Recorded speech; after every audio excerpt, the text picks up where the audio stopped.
Yeah.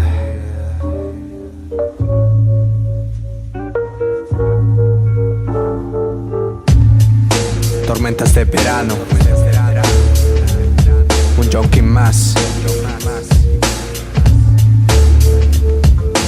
Qué vida tan lenta y sigo en la misma vereda, con tormentas en pleno verano y tú no te das cuenta que en mi mente hay una guerra, no rendirme la estrategia. Fuera de este mundo pero no de mi conciencia. Ponte alerta que los síntomas son invisibles a la audiencia. Hoy más de uno piensa que la vida apesta. Tengo más de una razón para hacer de esta canción una protesta. Con 20 años encima estar arriba cuesta. Permanezco en las tinieblas en busca de una respuesta.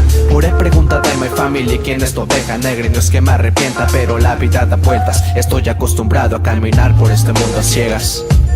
Estoy acostumbrado a caminar por este mundo a ciegas. Estoy acostumbrado a caminar por este mundo a ciegas.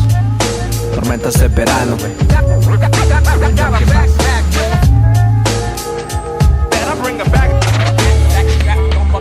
Siempre que yo quiero hacer una buena canción, me preparo, me concentro, suelto la improvisación. Pongo mi cerebro, no importa la situación, siempre y cuando me dejo un poco más de satisfacción.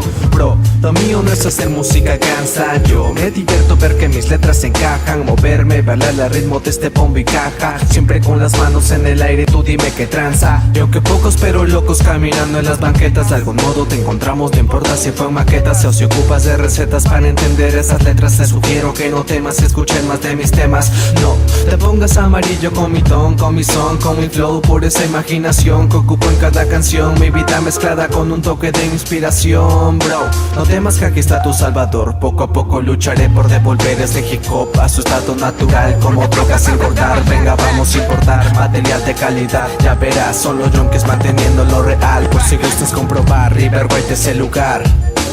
272 en la zona. Son los junkies. Es hip hop. Es hip hop. Esta noche, un comediante ha muerto en Nueva York. Y alguien sabe por qué. Eso es lo que tienes tú. Una vida normal.